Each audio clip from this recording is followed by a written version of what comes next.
अच्छा चलिए महाविकास अघाड़ी पे आते हैं। बहुत तल्खी दिख रही है आप लोगों के बीच में जब सीट एडजस्टमेंट की बात हो रही है, खास करके आपके जो प्रमुख नेता हैं संजय राउत जी और कांग्रेस के जो प्रमुख नेता हैं नाना पटोले, उनके बीच में काफी वाकयुद्ध चला और काफी जिस तरह की भाषा का प्रयोग किया उससे लगा कि गठबंधन टूट भी सकता है। ऐसा क्यों? नहीं, वो तो भाषा का प्रयोग वो आमतौर पे भी करते रहते हैं, उसमें ज्यादा आप रीड ना कीजिए। लेकिन एक बात है, जब सीट शेयरिंग की बातें होती है, दो पार्टीज में बातें होती है, इसमें तो तीन है और अन्य सारे दोस्त भी है, खींचातानी होती भी है और होनी भी जरूरी होती है। मुझे याद है जब बीजेपी के साथ भी होता था तब भी हुआ करती थी, क्योंकि कई ऐसी सीटें होती हैं जहां लगता है कि आप भी वहां जीत सकते हो, ये भी जीत सकते हैं, मैं भी जीत सकता हूं, तभी तो तीनों की ताकत है और तभी तो वो सीट जीत सकते हैं। लेकिन भाजपा ने तो हमें धोखा दिया था। 2014 में अगर आपको याद होगा तो हमारा सीट शेयरिंग पूरा हुआ था। हम तुलजापुर में थे, मंदिर से बाहर आए और हमें पता चला था कि सीट शेयरिंग फाइनल हुआ। सिर्फ इतना था कि कब अनाउंस करना है। और जब मुंबई में हमने लैंड किया तो ऊपर से उनको फोन आया था, नहीं सेना को तो अभी खत्म करना है, सेना के साथ सीट शेयरिंग नहीं, तोड़ दो। धोखा उन्होंने दिया था 2014 में, तब भी हम हिंदू थे, उसके बाद भी हम हिंदू रहे।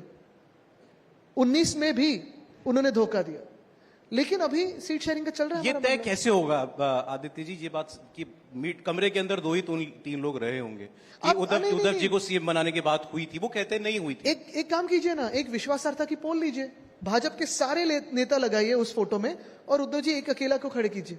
देखिए विश्वासार्हता महाराष्ट्र में या देश में किसकी ज्यादा है, भरोसा किस पे है, लोगों को पता है झूठ कौन बोलता है, झूठ कौन नहीं बोलता। ये जो तल्खी आई है वो हरियाणा चुनाव के जो रिजल्ट्स आए उसके बाद से तल्खी ज्यादा देखने को मिल रही है।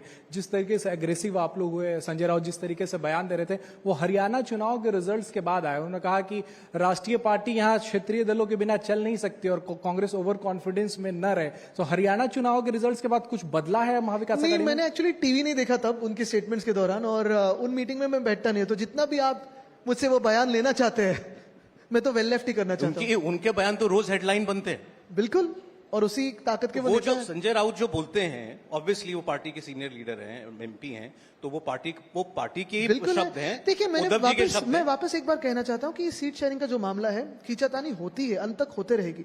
हमने कल अपनी पहली जो लिस्ट है वो जारी कर दी है। उम्मीद ऐसे है कि कांग्रेस और राष्ट्रवादी कांग्रेस भी जारी कर दे, क्योंकि जल्द से जल्द जो हमारे उम्मीदवार है वो नामांकन भर दे। यहाँ भी वही बड़ा भाई छोटा भाई की लड़ाई है क्या?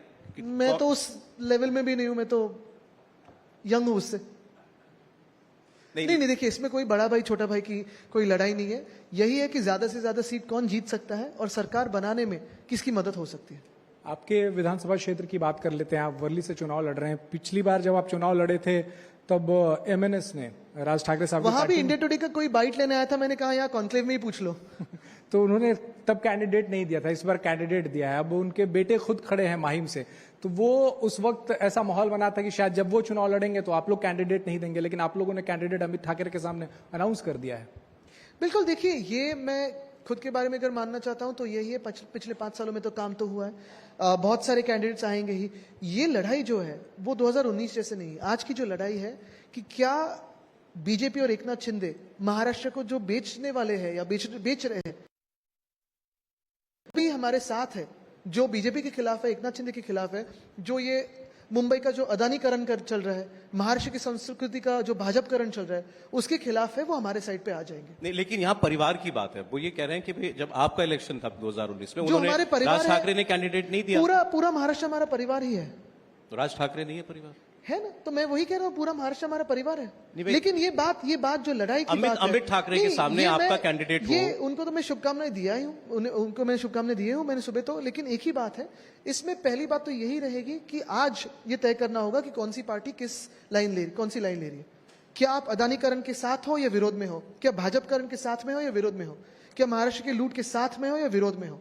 जो भी विरोध कर रहा है वो हमारे साथ आएगा, जो भी उनकी मदद करना चाहता है वो अपने उम्मीदवार। अच्छा, अभी इन दिनों इनफैक्ट हम लोग दिल्ली में ही थे स्टूडियो में, तो ये खबर बहुत तेजी से आई कि भाई उद्धव ठाकरे और देवेंद्र फडणवीस के बीच में मुलाकात हुई है कुछ वक्त। ये मैंने भी बहुत सुना।